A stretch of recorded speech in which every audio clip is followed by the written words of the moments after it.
नाशिकमधलं तपोवन सध्या वादाच्या वणव्यात चांगलंच तापलंय। मुद्दा आहे आगामी कुंभमेळ्यासाठी तपोवनातल्या 1825 झाडांवर कुऱ्हाड चालवण्याचा। सरकारने हा प्रकरणी घातलेला घाट आहे हा आणि नाशिकमधल्या पर्यावरण प्रेमींनी यालाच विरोध केलाय आणि 18 नोव्हेंबर पासून त्यांनी आंदोलन सुरू केलं। 2 आठवडे झाले मात्र प्रशासनाकडून समाधानकारक तोडगा अजून मिळालेला नाहीये।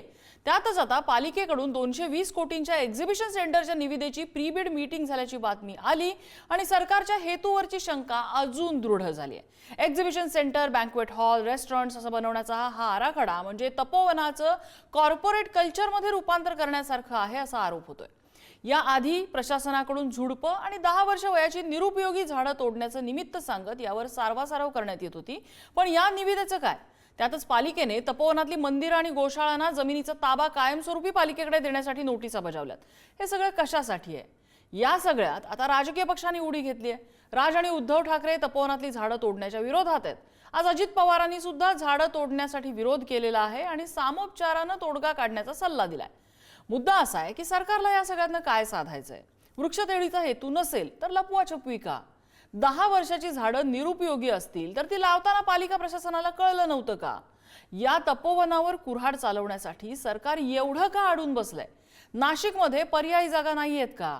साधुग्राम दुसरीकडे होऊ शकत नाही का? हे सगळेच प्रश्न आता सर्वसामान्यांकडून सुद्धा विचारले जातात, ज्याची उत्तरं आज आपण घ्यायचा प्रयत्न करणार आहोत।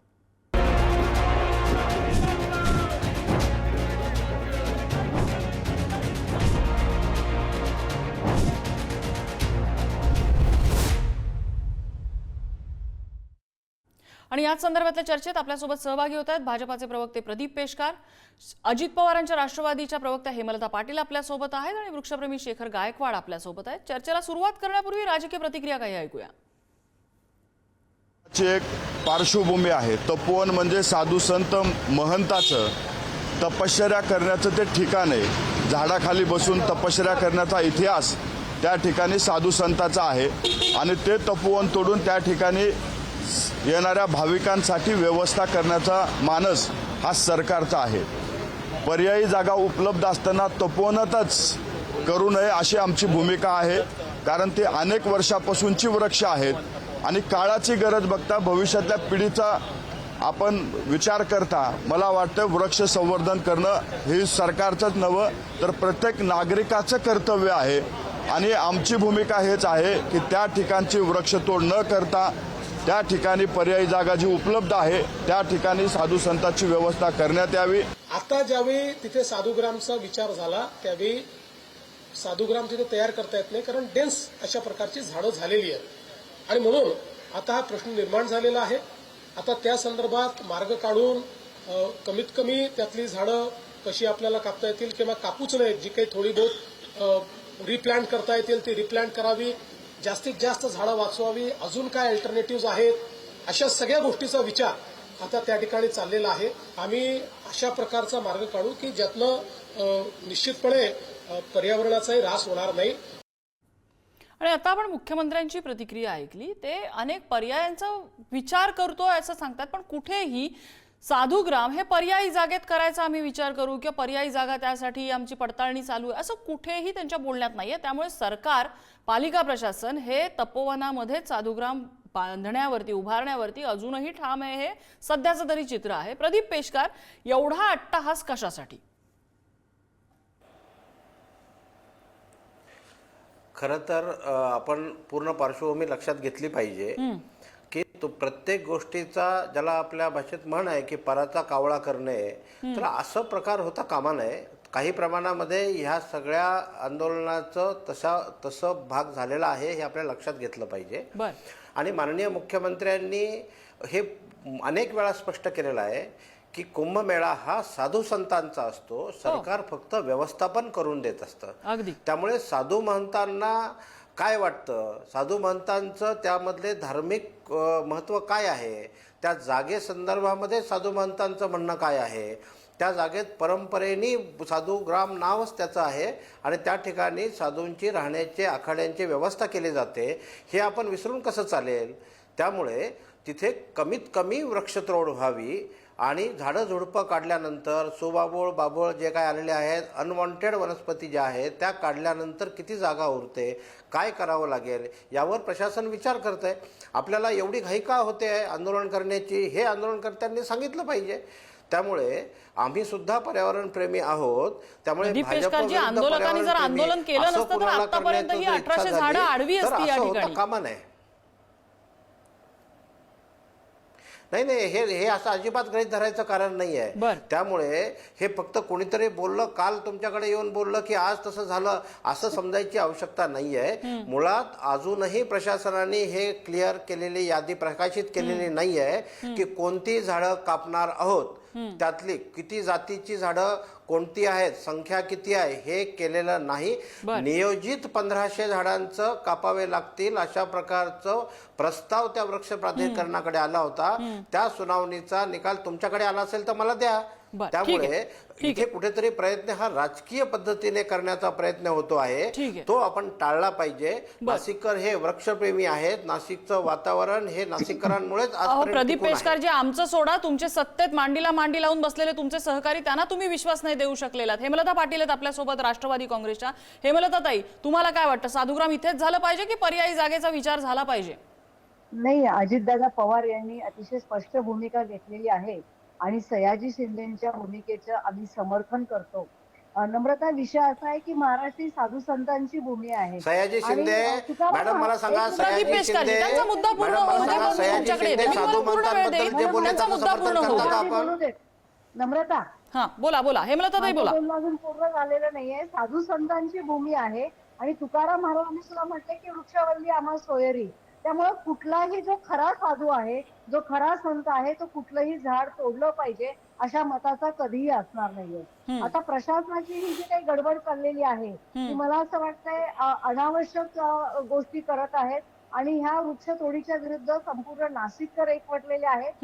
प्रशासनासमोर जरी पेच असला तरी या पेचामधून मार्ग काढणं गरजेचं आहे. कुठल्याही वृक्षाला हात न लावता सिंहस्थ कशा पद्धतीने साजरा करायचा हा प्रशासनाचा कॉल आहे. आणि जी सगळी पर्यावरण प्रेमींनी जी भूमिका घेतली ती भूमिका अतिशय योग्य आहे. याच्यामध्ये मला असं वाटत नाही की कुठलं राजकारण आहे. बऱ्याच वेळा प्रशासन काही उद्योग करतो. म्हणजे भालेकर हायस्कूल पाडायला प्रशासन निघालं होतं, त्या ठिकाणी विश्रामगृह बांधायला निघालं होतं. आम्ही आंदोलन केलं, आम्ही विरोध केला, मग प्रशासन त्यावर शांत बसलं. मुख्यमंत्र्यांनी अतिशय स्पष्ट भूमिका घेतली आहे की हा ग्रीन कुंभ असणार आहे, निसर्गाच्या सानिध्यात हा कुंभ केला पाहिजे. आणि मला खात्री आहे, मला 100% खात्री आहे की मुख्यमंत्री ही सगळी झाडं वाचवण्यासाठी मदत करतील. त्यासाठी पर्यायी जागेचा शोध केला जाईल किंवा तपोवनामध्ये आहे ती झाडं सुरक्षित ठेवून कशा पद्धतीने साधूंची राहण्याची सोय करता येईल यावर मुख्यमंत्री विचार करतील आणि प्रशासनाला यातून मार्ग काढायला लावतील. सरकार म्हणून सरकार भूमिका आपली योग्य पद्धतीने पार पडेल असा मला आता तरी विश्वास आहे. प्रदीप पेशकारजी, तुम्ही साधू संतांचा उल्लेख केला, तर साधू संतांसाठी हे पाहिजे, साधू संतांसाठी किती महत्व आहे. आता त्यात साधू संतांच्या सनातन धर्मामध्ये शंकराचार्यांचं किती महत्व आहे हे तर आपल्याला वेगळं सांगायला नको. ते शंकराचार्य सांगतायत की इथली झाडं तोडू नका, तरी सुद्धा तुम्ही ॲडॅमंट आहात. नाही, मी ॲडॅमंट नाही आहे. तुम्ही ॲडॅमंट आहात का मला प्रश्न विचारायला पाहिजे. कारण यामध्ये हा आता पूर्ण माझं ऐकून घ्या की साधू संतांसाठीची ती भूमी आहे, तिथे करणं आवश्यक आहे व्यवस्था, एवढंच मी म्हणालो. मी हे सांगतोय, माननीय मुख्यमंत्री महोदय असतील, माननीय अजितदादा पवार उपमुख्यमंत्री महोदय असतील, यांनी काय सांगितलं, मध्यम मार्ग आपल्याला काढायला पाहिजे. मध्यम मार्ग काढणे म्हणजे काय, निर्णय घेणे हे नाही आहे. तुम्ही का असं आमच्या तोंडी घालताय की हे तोडलंच पाहिजे, आम्ही तोडायला निघालेलो आहे, मी तोडण्याची वकिली करतोय, असं अजिबात नाही आहे. आम्ही हे सांगतोय की जी झाडं मागच्या कुंभमेळ्यात होती ती तोडली जाणार नाहीत, हे प्रशासनाने सांगितलंय, त्यावर आम्ही समाधानी आहोत. दुसरी गोष्ट, जी लावली आहेत झाडं अतिक्रमण होऊ नये म्हणून, तर हेही आम्हाला माहिती आहे की ठीक आहे, पण पूर्ण विचार झाला नव्हता त्यावेळी, हे लक्षात आलं आपल्या. आता ह्या लक्षात आलेल्या परिस्थितीला सामोपचाराने मध्यम मार्ग काढून कसा तोंड द्यायचा यावर माननीय मुख्यमंत्री, माननीय उपमुख्यमंत्री, माननीय गिरीश भाऊ महाजन, इथले बाकी मंत्री महोदय, लोकप्रतिनिधी निर्णय करतील ना. काही आंदोलन करते या ठिकाणी चमकोगिरी करण्यासाठी पुढे आहेत, त्याविषयीचं माझं मत आहे. निरंजन टकले काय म्हणतात आहेत त्याच्याकडे लक्ष द्यायला नको? निरंजन टकले साधू संतांविषयी कुठल्या प्रकारची गरळ ओकतायत त्यावर लक्ष द्यायला नको? त्यामुळे वंदनीय शंकराचार्यांचं म्हणणं जे आहे तेच मुळात खरं आहे की कुठलंही झाड तोडता कामा नये, परंतु विरासत भी विकास भी हे जे सूत्र आहे, या सूत्रासाठी जे जे आवश्यक असेल ते सरकार पावलं नक्की उचलेल आणि समंजस्याने यातला मार्ग निघेल. पेशकारजी, तुम्ही ज्या झाडांबद्दल बोलताय, जी 10 वर्षापूर्वी झाडं लावलेली होती, जी तुम्ही सांगताय की अतिक्रमण रोखण्यासाठी झाडं लावलेली होती, एक अशी पण बातमी कामाला येते की त्यावेळेला वनमंत्री असलेले सुधीर मुनगंटीवार यांनी जी कोट्यवधी झाडं लावण्याचा जो संकल्प सोडला होता त्या अंतर्गत लावलेली ही झाडं आहेत. हो, लावली असतील ना, मग त्याबद्दल आमचं काही म्हणणंच नाही. पण पूर्ण विचारांती जागा चुकली हे तर माननीय मुख्यमंत्री म्हणजे असं आहे की मुनगंटीवारांनी त्यावेळेला जो संपर्क सोडला होता त्याचं राज्यभर आता सर्वेक्षण व्हायला हवं की त्यांच्या त्या उपक्रमामध्ये अशीच निरुपयोगी झाडं लावली आहेत का? ठीक आहे, मी येते पुन्हा एकदा या मुद्द्याकडे येते. आपल्यासोबत शेखर गायकवाड आहेत, आपण त्यांचंही जाणून घेऊया. शेखर गायकवाडजी, सध्या ज्या पद्धतीनं प्रशासन हा प्रश्न हँडल करतंय, वृक्षप्रेमींना विश्वास बसतोय का की इथल्या झाडांवर कुऱ्हाड लागणार नाही?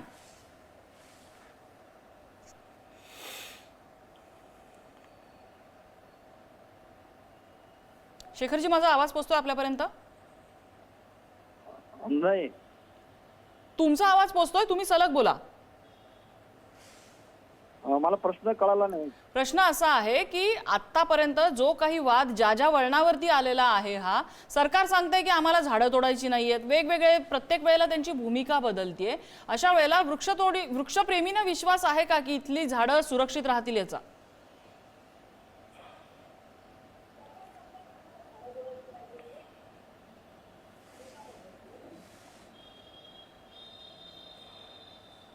काही तांत्रिक अडचणींमुळे आपण त्यांच्यापर्यंत पोहोचू शकत नाहीत. आपण संपर्क प्रस्थापित करायचा प्रयत्न करूया.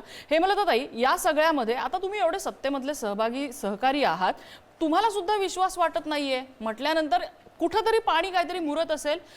एक मुद्दा जो निघालेला होता 220 कोटींच्या निविदेचा, एक्झिबिशन सेंटरच्या निविदेच्या संदर्भातला, ज्याच्याबद्दल प्रशासनाने कुठलीही अजून क्लॅरिफिकेशन दिलेलं नाहीये. पण म्हणजे जिथे धूर दिसतो तिथे कुठेतरी ठिणगी पडलेली असतेच. नम्रता, जे चूक आहे त्याला चूकच म्हटलं पाहिजे. आणि प्रशासन असे अनेक उद्योग वेगवेगळ्या पद्धतीने करत राहतं.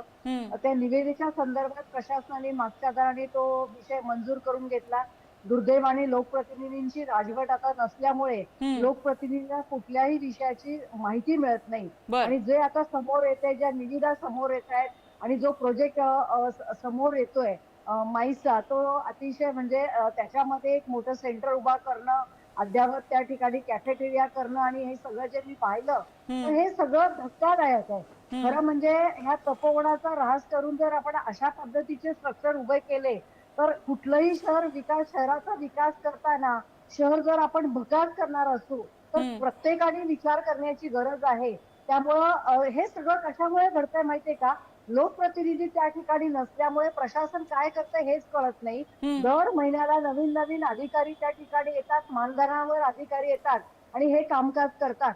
तर ह्या ज्या चुकीच्या गोष्टी आहेत त्यांना नक्कीच लगाम लावला जाईल. आणि मला असं वाटतं की बऱ्याचशा गोष्टी प्रशासन हे ढकलून देत आहे. त्या मुख्यमंत्र्यांसमोर असतील किंवा आमच्या गिरीश महाजन मंत्री महोदयांसमोर असतील, त्या गोष्टी जेव्हा समोर येतील तेव्हा मला असं वाटतंय की या सगळ्या गोष्टी थांबवल्या जातील, या गोष्टी होणार नाहीत. आणि ज्या पद्धतीने मी मगाशी म्हटलं त्या पद्धतीने हे वृक्ष वाचले पाहिजेत अशी सर्वांची भूमिका राहील आणि तसाच सन्माननीय तोडगा निघेल अशी मला आशा वाटते. नाही प्रदीप पेशकारजी, प्रशासनाचं, लोकप्रतिनिधी नव्हते, प्रशासनाचं राज्य होतं, प्रशासन काय करतं हे आम्हाला कळत नाही असे सगळेच लोकप्रतिनिधी सांगतात. इन अ वे मुख्यमंत्र्यांकडे हे बोट दाखवलं जातंय.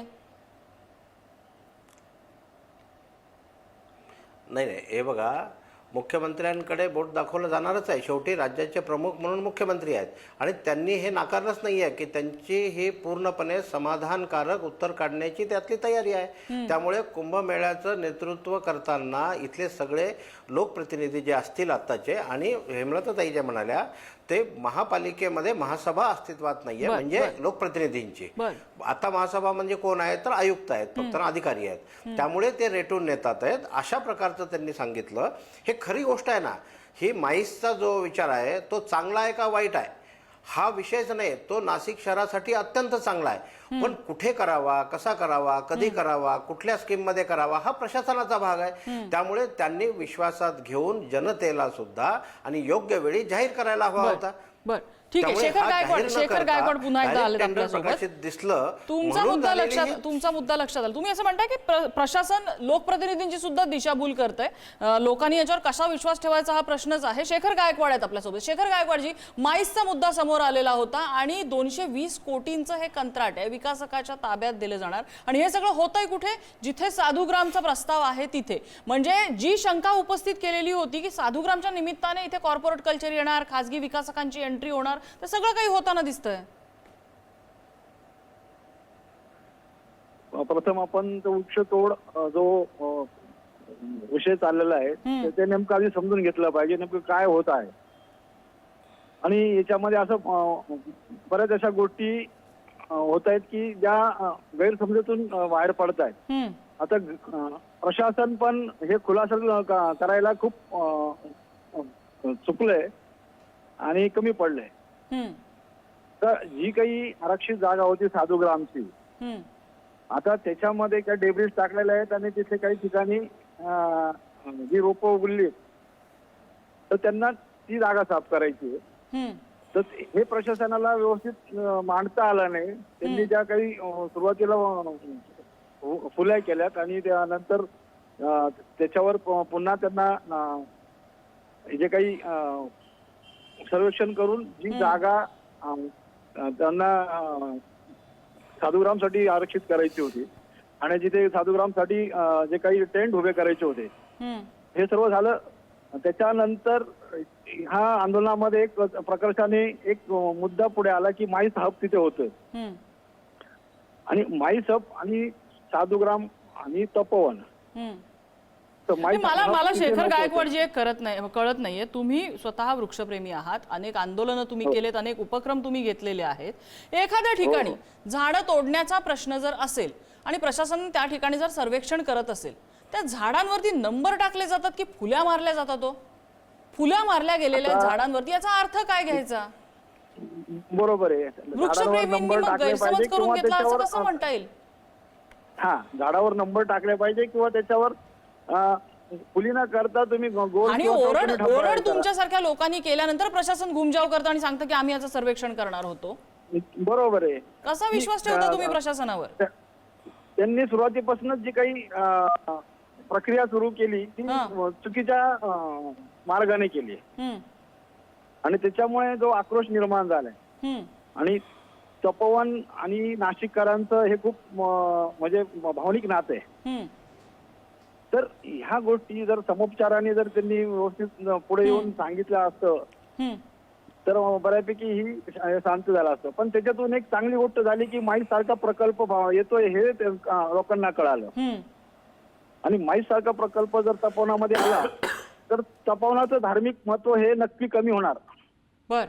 कारण की हा प्रकल्प नाशिकमध्ये यावा पण तो वेगळ्या ठिकाणी यावा आणि जी काही साधूग्रामची आरक्षित जागा आहे जी 10 वर्ष पडून राहणार आहे तर त्याच्यावर त्या धार्मिक म्हणजे रामायणकालीन ह्या घटनेवर आधारित काहीतरी अशा गोष्टी कराव्या की जेणेकरून नाशिकचं धार्मिक पर्यटन वाढेल.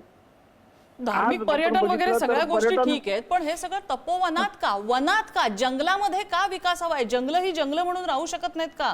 भले शहरं त्याच्या भोवती वाढलेली असतील, असं नाही वाटत तुम्हाला की जंगलांनी जंगलांसारखं राहावं? कशाला हवेत त्याच्यामध्ये जॉगिंग ट्रॅक? कशाला हवेत त्याच्यामध्ये आणखीन कुठल्या इन्स्टिट्यूशन्स? शेखर गायकवाडजी, तिथे ना एक लक्षात मला घ्या, बोलायचं बऱ्याचशा ह्या गोष्टी लक्षात घेणं गरजेचं आहे. तपोवन जो आहे हा भाग हा शेतीप्रधान आहे आणि त्याच्यामध्ये शेतीमध्ये लावलेली पूर्वी परंपरा जी चिंचेची, जांभूळ, आंबा अशी काही बरीच झाडे, त्याच्याबद्दल दुमतच नाहीये. ती असलीच पाहिजेत झाडं तिथे. माझा ती प्रश्न राहणारच. कुठे आहे की जर तपोवनाचा विकास करायचा म्हणत असाल तर तपोवनामध्ये मग जॉगिंग ट्रॅक येतील, उद्या काय सायकलिंग ट्रॅक येतील, उद्या काय ट्रेकिंग ते रूट्स बिलकुल येतील, नकोय. आणखीन काय काय गोष्टी येतील. कशाला हवं तिथे एवढं? ते बिलकुल नकोय. त्या तपोवनामध्ये निसर्ग सौंदर्य अबाधित ठेवून अजून कशा प्रकारे त्याची निसर्ग सौंदर्य त्याच्यामध्ये वाढवता येईल. मग साधुग्राम तरी कशाला आणि- हवं तिथे? काय ते मग साधुग्राम तरी कशाला हवं तिथे? नाही, साधुग्राम आणि कुंभमेळा हे अतूट नातं आहे ना, आहे ना. आपलं मग तपोवनाची. तपोवनात कशाला हवं? साधुग्राम दुसरीकडे नाही का करता येऊ शकत? दुसरीकडे आता गोदावरी काठी तपोवन आहे आणि तिथे जे साधुग्रामचे महत्व आहे आणि कुंभमेळ्याचं आणि तिची सांगड आहे ही परंपरागत चालत आलेली आहे हम्म, आणि त्याला पर्याय दुसरीकडे असू शकत नाही. हम्म. कारण की तिथून जो तपोभूमी म्हटली जाते, ज्या तपोवनामध्ये शूर्पणखेचं नाक कापलं गेलं, तिथं ऋषी मुनींनी तप केलेलं आहे, अशी ती जागा हो, आहे. हो.